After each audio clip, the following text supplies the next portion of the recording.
Je viens de manger un bonbon dégueulasse pour radioactif, c'était pour vous, regardez. Dégueulasse. C'est bien sale. Vous allez tout oublier, mais c'est normal.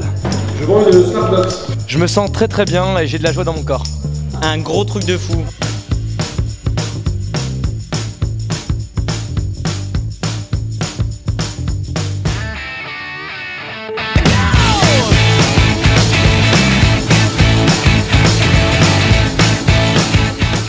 Alors bonjour, nous on représente Radioactif, la radio qui est juste à côté, Radio Grésivaudan. Qu'est-ce que tu nous présentes aujourd'hui? Eh ben, c'est mon livre, donc La Dame de Pique, qui est le premier tome de la saga Le Roi des Songes. Donc voilà, c'est une suite à notre époque à Alice au Pays des Merveilles. Donc le personnage principal c'est le descendant d'Alice et le récit c'est son voyage au Pays des Merveilles, si tu veux. D'accord. Le bouquin, c'est toi qui l'as écrit? C'est moi qui l'ai écrit, ouais. D'accord, ok. Et qu'est-ce que ça raconte? C'est quoi? Pas trop donner de détails, mais... Ouais, bah c'est du fantastique. C'est le personnage principal arrive au Pays des Merveilles au moment où il est menacé par la guerre. Et l'intrigue, ça va être, en gros, qu'est-ce qu'il va pouvoir faire pour empêcher cette guerre de détruire le Pays des Merveilles, quoi. Comment ça t'est venu, cette idée d'écrire un livre? Eh ben, j'ai toujours aimé écrire. Et puis, je sais pas, c'est venu un peu comme ça. Voilà. C'est quelque chose que je sentais comme ça. Au début, je publiais ça sur un blog. Et ça s'est concrétisé, si tu veux. Parce qu'il y avait plein. Au début, il n'y avait pas tellement de gens. Puis au fur et à mesure que j'alimentais le blog, il y a eu de plus en plus de personnes. Et je me suis dit, autant rendre ça, je sais pas, concret, faire quelque chose de ça, quoi. Et c'est là d'où est venue l'idée de faire un livre dessus, quoi. Okay. Voilà. Je présume que là, il y a le tome 1, je présume qu'il y aura le tome 2. Voilà, c'est ça, je suis en train d'écrire le tome 2. Bon, écoute, merci. Merci à toi. Et puis bonne journée. Donc, Radioactif pour une nouvelle interview. Alors, expliquez-nous un petit peu ce que vous faites ici. Donc ici on vient présenter la course d'orientation, donc qui est un sport qu'on fait à Crolles. Et donc on voulait justement représenter ce club qui vit grâce à Crolles. En bref, qu'est-ce que c'est qu'une course d'orientation? Eh bien, une course d'orientation, c'est en gros grâce à une carte et une boussole, trouver des points qui sont sur le terrain et passer par où on veut entre temps. Donc c'est c'est un sport de pleine nature qui nous laisse une grande liberté et voilà, qui est assez fun. Et qui est accessible à tout le monde, donc de 6 à 77 ans, enfin voilà. Et voilà, donc c'est assez convivial, c'est assez, il n'y a pas trop de prise de tête et tout ça, c'est vraiment sympa. Donc voilà. D'accord, ok. Bon, et vous faites ça, principalement vous faites ça où, les courses d'orientation?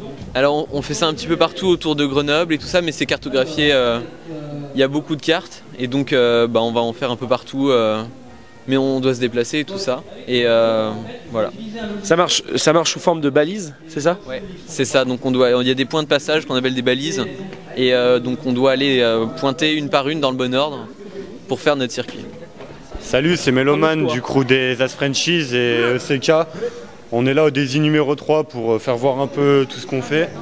Donc graphe, rap, tout, un peu de tout, quoi. Voilà, donc venez en nombre, ça va être cool. Well, I could see you home with me, but you were with another man, yeah.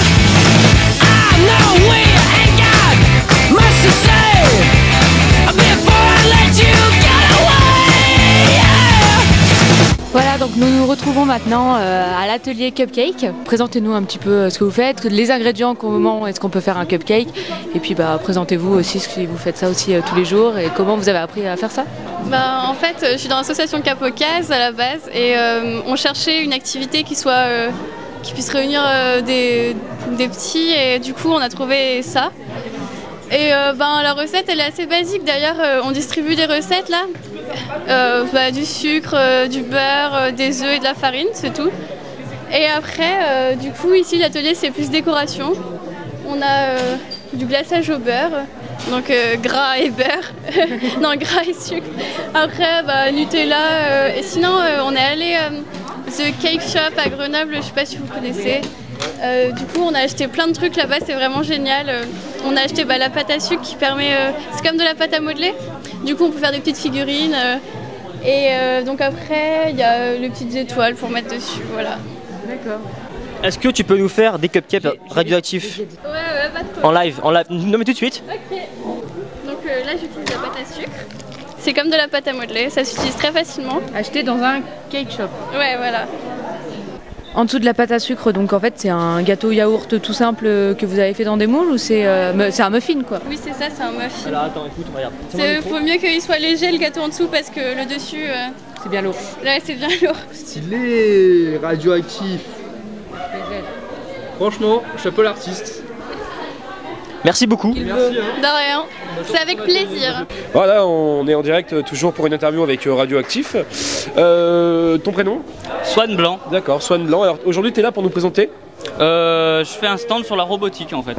Sur tout ce qui robot, présentation, et je fais des petites manipulations pour les gens. D'accord, c'est une passion? Oui, c'est une passion, oui. Toute neuve, donc je viens de commencer, j'essaie de m'intéresser, je suis pas encore un spécialiste là-dedans, mais j'essaie de donner mon savoir aux gens, parce que les robots c'est l'avenir. Comment ça marche? Et ben alors, un robot ça marche sur plein de choses, ça peut marcher avec des contrôleurs ici, ou des logiciels. Donc il y a des logiciels que quand on achète le robot ils sont déjà mis au point, où on peut les fabriquer après si on est ingénieur. Ou il y a un autre système, c'est sous forme de graph set. Bon, c'est un peu long à expliquer. On met des conditions et des actions. Par exemple, si on l'appelle, on dit Uno, et bah il va faire ce tel mouvement. Ça marche à peu près comme ça un graph set. Voilà. Et à peu près voilà, c'est tout ce qui est dans la programmation. Comment ça t'est venu cette passion pour les robots? En fait c'était pour Noël. Il y a ma petite sœur qui me dit on avait vu Wall-E en fait. Et elle avait dit j'aimerais bien avoir un robot. Alors je cherche comme ça, puis je vois plein de robots, kits et tout ça, puis ça m'a passionné, j'ai acheté des magazines, j'ai cherché sur internet, et puis j'ai commandé donc ce robot, et maintenant on s'éclate bien, c'est vachement bien. Les sites où tu peux commander un robot comme ça? Il y a Mechadroid, qui est un très bon site de vendeur, c'est là où j'ai acheté mon robot. Il y a RoboShop, il est plus large, c'est plus des robots professionnels, c'est plus cher. Et de ce que je connais, j'ai ça, parce que j'ai que ça. Des sites sérieux, j'ai ça. Si tu devais dire quelque chose pour motiver par exemple les jeunes de ton âge, je sais pas quel âge tu as? 17 ans. D'accord. Pour motiver les jeunes de ton âge, si tu avais quelque chose à leur dire, à faire passer un mot pour eux? C'est très simple, la robotique c'est ouvert à tout le monde, puisqu'ils font plein de kits d'assemblage pour les débutants et tout ça. Et que si ça leur plaît, c'est très simple, il y a des robots à tous les prix et qui vivent leur rêve, c'est tout. Il n'y a que ça à dire. S'ils aiment la robotique, Comment t'as appris toi à manier ce robot là? Je veux dire, t'as pris le temps de te poser sur ton ordi, de regarder tes choses, t'avais un manuel? Parce que je veux dire moi ça a l'air comme ça, à vue comme ça a l'air assez complexe. Oui. Je veux dire comment tu t'en es sorti toi? C'est pas si complexe que ça, parce que maintenant on a de la chance que des sociétés comme RoboBuilder font des kits pour des débutants qui mettent des manuels d'utilisation, les logiciels simplifiés. Donc pour vous dire, n'importe quelle personne à partir de 14 ans, ou avec son père, ou avec des collègues, faire des clubs de robots, vous achetez ça et c'est pas dur. Toi t'as appris tout seul? Oui, j'ai appris tout seul. Ouais. D'accord. Avec un manuel ou avec le PC sur internet? Voilà, on a cherché sur internet, c'est un merveilleux outil d'ailleurs. Chercher sur internet, puis on trouve des vidéos, on lit des magazines. Quand on veut, on peut en fait. D'accord. Voilà. C'est ta maman là-bas? Oui, c'est ma maman. Oui, tu veux bien l'appeler comme ça? Oui. Alors Nathalie, c'est votre fils? C'est mon fils, mais en fait, ce qu'il oublie de dire, c'est qu'il fait des études d'électricité et d'électrotechnique et qu'il est passionné. Et il voudrait devenir ingénieur en robotique. Donc il a quand même déjà des connaissances. Donc c'est sûr que moi, par exemple, je ne me vois pas manipuler un robot. Hein.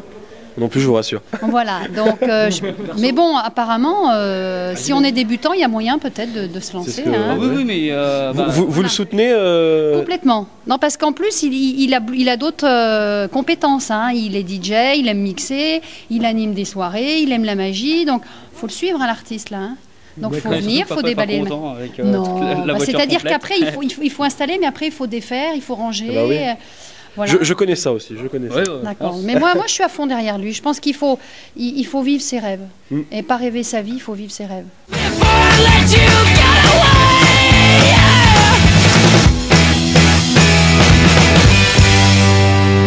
I said, are you gonna be my girl? Surtout, reste branché sur Radioactif.